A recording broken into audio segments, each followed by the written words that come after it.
Fala Palestra, melhor pós-jogo do YouTube, você sabe, né? Aqui no nosso canal, tudo do Palmeiras e Fluminense, jogo realizado lá no Maracanã, bastidores, entrevistas e uma análise completa dos melhores momentos. Eu separei aqui um corte da programação da ESPN Brasil, Sport Center, onde a mídia fez uma análise completa e colocou todo o seu ponto de vista com relação ao pós-jogo de Palmeiras e Flu.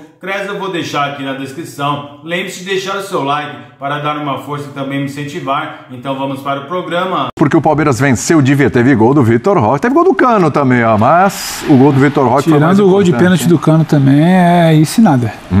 Tá devendo ainda.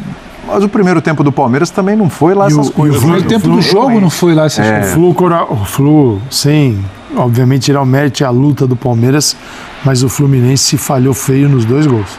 Aí com o Fábio, né? Uma feio e de forma surpreendente, né? Não tá falha da defesa também, né? A sorte que faltou contra o Chelsea teve hoje, faz parte do jogo, o Palmeiras tem que aproveitar. Vacilo do Freitas e do Fuentes ali marcando o Maurício, ele não precisa saltar para cabecear. Inclusive, ele se agacha para cabecear. E não cabeceou bem. Não cabeceou bem, aí você fala, pô, na pequena área é difícil, mas não cabeceou bem. E até o próprio erro do Martinelli no segundo tempo é uma bola que a gente está vendo já aí o final do lance, mas é uma bola que o Vitor Roque tinha perdido, poderia ter ficado caído no chão, pedido a falta, levanta, vai buscar ele, está no momento certo na hora de fechar ele no passo do Martinelli, então também não é só o erro do Fluminense. O Palmeiras melhorou no segundo tempo para vencer. Mas pode ver que é um gol de pressão, só que o Martinelli tinha para quem dá a bola, a pressão não estava tão intensa. O passe é displicente, o Vitor não estava tão perto, ele sinaliza. Sim, mas faz parte do jogo. Vamos pro Maracanã? Vamos. Podia ser semifinal do Mundial de Clubes esse jogo, hein? Pois é. Poderia mesmo. Bom, o Fluminense saiu na frente e o Palmeiras conseguiu a virada fora de casa. O Rodrigo Jufo é quem traz as informações. Em jogo marcado por erros individuais, Palmeiras de virada vence o Fluminense aqui no Maracanã. Os gols da partida foram marcados por Germancano de pênalti e no lado alviverde por Maurício e Vitor Roque. Um pouco mais de 21 mil tricolores compareceram na má fase da equipe.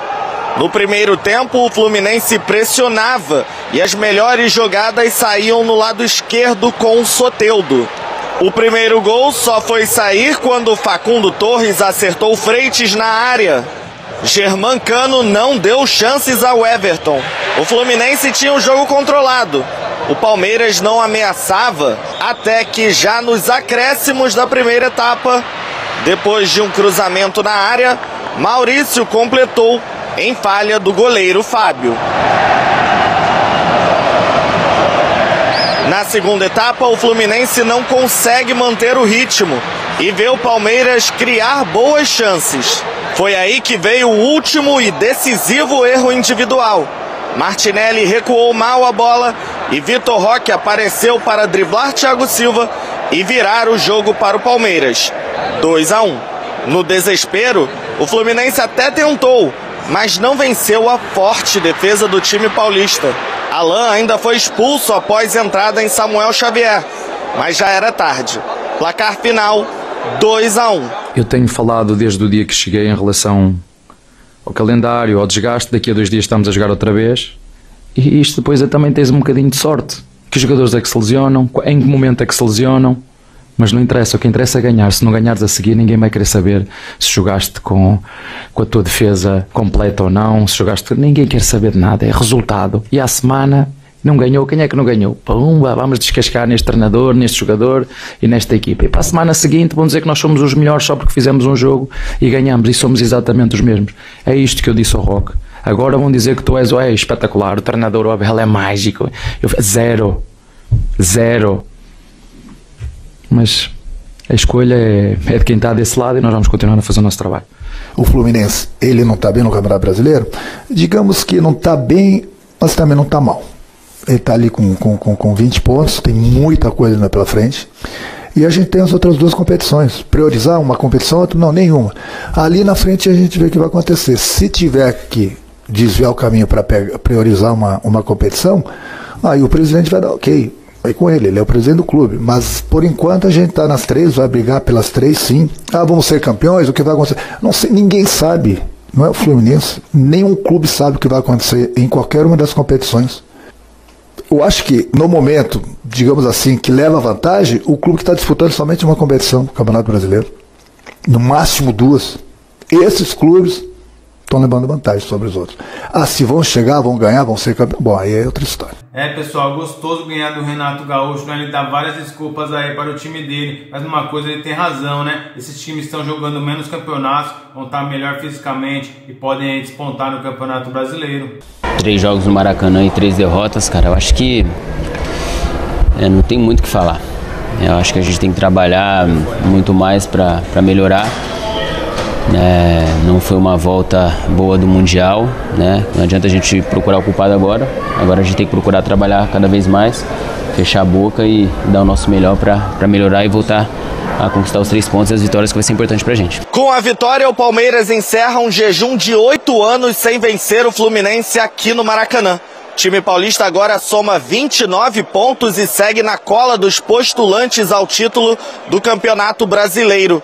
Já o Fluminense encerra uma sequência de 3 jogos no Maracanã com 3 derrotas. O tricolor se afunda numa crise com xingamentos ao presidente Mário Bittencourt e vaia ao time após outra derrota.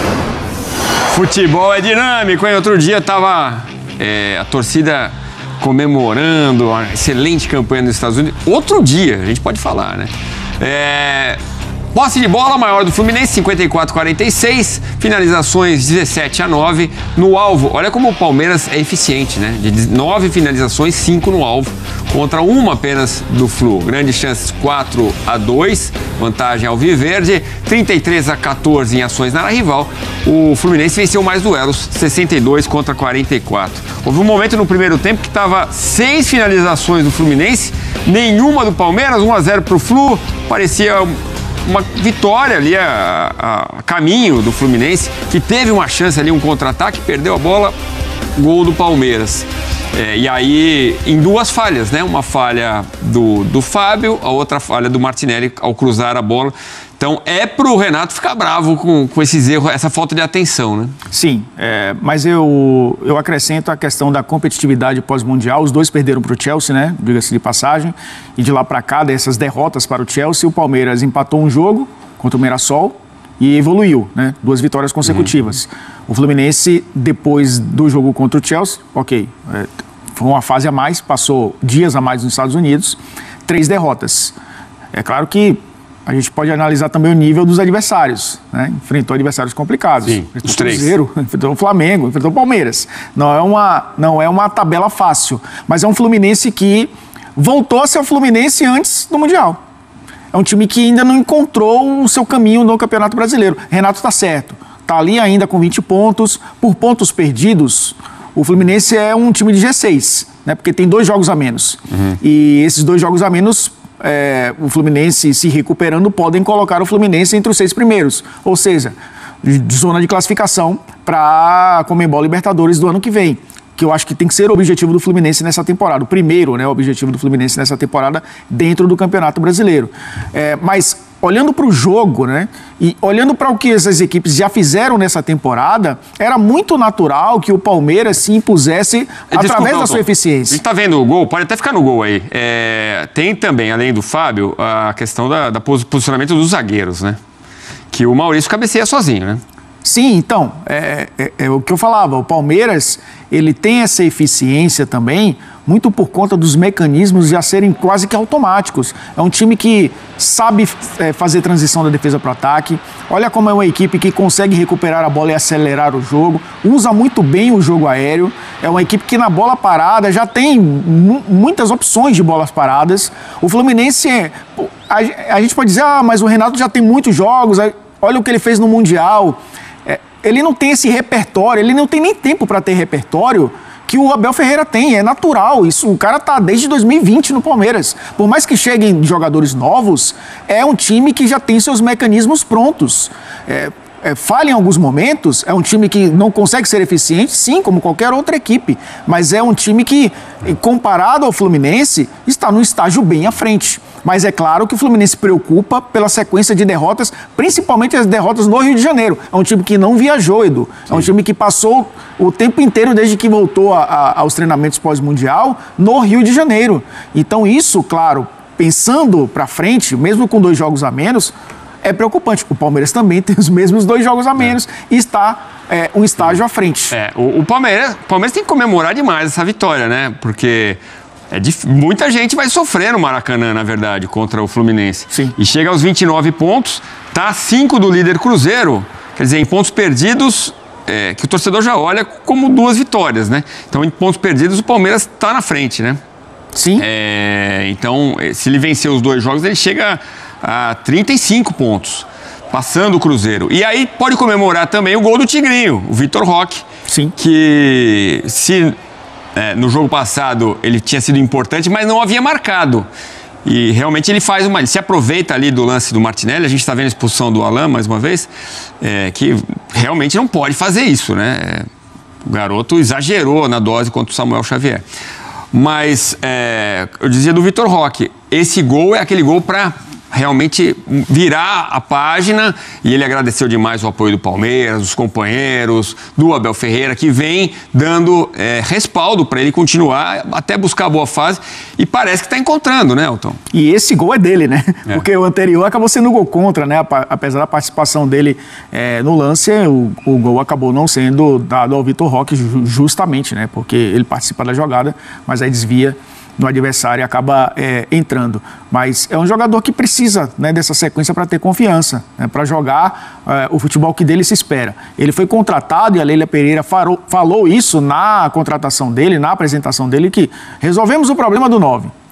Assim, toma aí, a responsabilidade é sua agora. E ele vai ter que assumir essa responsabilidade, né? Porque o Palmeiras está dando essa responsabilidade para ele. Logicamente, o Vitor Roque, por ser a contratação mais cara da história do futebol brasileiro, vai ter essa pressão aí de sempre estar marcando gols, mas ele está no caminho certo e o Palmeiras oferece todas as condições. E aos poucos ele vai tentando encontrar esse caminho. Ainda vai oscilar bastante. Não dá para cravar que o Vitor Roque agora vai ser aquele jogador que se espera desde que saiu do Brasil. Mas a gente sabe que ele tem potencial, né, para assumir essa responsabilidade, porque no Campeonato Brasileiro, com a camisa do Atlético Paranaense, ele mostrou isso e não tem muito tempo, né, porque ele não passou muito tempo na Europa. 20 anos, Elton. Ele é muito novo. Exatamente. Muito jovem, né? Ainda tem um potencial enorme pela frente. Deixa eu falar uma coisa para vocês aqui. Vamos falar sobre a vitória do Palmeiras sobre o Fluminense no Maracanã. O Palmeiras conseguiu uma vitória importante, 2-1, que o mantém ali. Olha, por pontos perdidos, né, nesse momento, que tem a diferença de jogos de cada equipe e tal, por pontos perdidos, nesse momento, o Flamengo é o líder, né, o Palmeiras é o segundo colocado e o Cruzeiro é o terceiro. O Palmeiras tem 2 jogos a menos em relação ao Cruzeiro, o Flamengo tem 1 jogo a menos. Então essa é a situação. Então essa vitória foi importantíssima para o Palmeiras hoje no Maracanã. Queria ouvi-lo, Mansur, sobre a atuação das 2 equipes e esse resultado e a vitória fora de casa. O Palmeiras, curiosamente, vem fazendo uma grande campanha fora de casa, né? Em casa é que tem devido até aqui no Brasileirão. E, curiosamente, o jogo começa a destravar para o Palmeiras antes dele jogar bem. Que é o lance no final do primeiro tempo, que é o lance do final do primeiro tempo do gol do Maurício, é a primeira finalização do Palmeiras no jogo. Exato. Era um jogo de o Palmeiras tentando impor os seus encaixes individuais, o Palmeiras pegava 1 para 1 e deixava, em geral, o Freitas, zagueiro do Fluminense, e o Fábio como os homens livres, né, para ele ter uma sobra na linha defensiva, encaixava individualmente, especialmente nos 3 meias do Fluminense, o trio de Martinelli, Hércules e Nonato. Mas o Fluminense aos poucos conseguia, especialmente em lançamento direto da linha defensiva para o lado direito, para o Serna, ou a combinação do Serna com o Samuel Xavier pelo lado direito, tentar ganhar esses duelos. O Serna é um jogador que ele não é criativo, ele não é exatamente habilidoso, mas é um jogador de força, né? E por ali ele tentava criar alguma coisa, tentava levar vantagem, levou vantagem eventualmente sobre o Vanderlan ali pelo lado esquerdo e o Felipe Anderson. Não sei se também, porque o Felipe Anderson já estivesse sentindo alguma coisa, logo no meio do primeiro tempo ele é substituído.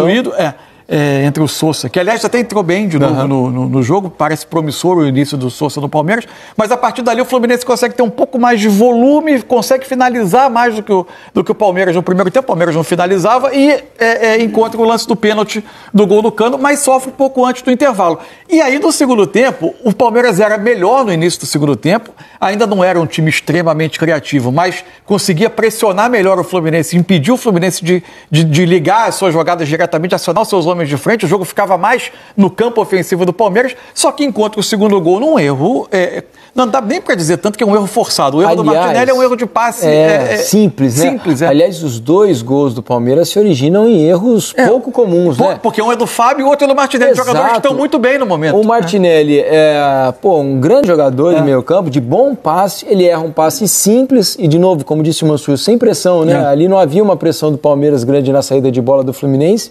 Ele dá a bola no pé do Vitor Roque, que dessa vez conseguiu fazer o gol, né? Traz para canhota e bate por baixo do Fábio na saída. E depois é um raro erro do Fábio, né? Um frango, né? A bola é em cima dele, né? A cabeçada em cima dele. A bola escapa ali e ele acaba não conseguindo evitar que a bola ultrapassasse a linha, né? Não, só para passar pro Rick. Assim, a partir daí, por que eu digo que não me impressionou muito nenhum dos dois times? Já o Palmeiras ganha o jogo, o Fluminense... O jogo foi mais ou menos. Termina pressionando. Assim, achei o Palmeiras, na vantagem, conservador demais. O Palmeiras tem melhor elenco, mais recursos do que o Fluminense, traz muito jogo para perto da sua área, permite o jogo muito perto da sua área e acabou tendo alguns sustos, especialmente no fim do jogo. O Fluminense teve algumas chances em que ele podia ter empatado o jogo. E o Fluminense precisando, novamente, em um jogo que ele precisou buscar resultado no segundo tempo, um cenário um pouco diferente daquele, por exemplo, do Mundial, né, que ficou muito marcado. O Fluminense, para mim, tem poucos recursos para... Ele é mais um jogo em que ele finaliza um bom número de bolas, já tinha finalizado um bom número de vezes contra o Cruzeiro, mas muito assim, dependente de bola na ponta, para os pontas tentarem enfrentamento pessoal, cruzamento na área e a partir daí tentar que surja uma oportunidade. Eu acho que também falta ao Fluminense e nesse momento... Falta repertório. Mas falta também uma outra coisa que aí é importante. Fluminense, no momento do Cano atual, a perda do Arias, o Ganso ainda como um jogador que você... Hoje voltou, né? Mas não vem sendo o jogador que você conta sempre. Os recursos ofensivos do Fluminense são limitados no elenco. O Fluminense tem uma limitação de recursos ofensivos. Mas ainda assim, Mansur, eu acho que dá para produzir mais. Porque você tem ali Canóbio, você tem Keno, o Serna... O Keno vem sendo o melhor desempenho técnico quando entra, mas não por alguma razão, provavelmente física, é um jogador que não inicia. Os demais acho que são jogadores irregulares, inclusive do ponto de vista técnico. O Soteldo ainda não encaixou, né? Se o Soteldo crescer... ainda consegue fazer boas jogadas, mas falta alguém completar, né? Porque ele leva a linha de fundo, consegue o cruzamento, mas a jogada não termina em finalização, né? Isso tem atrapalhado.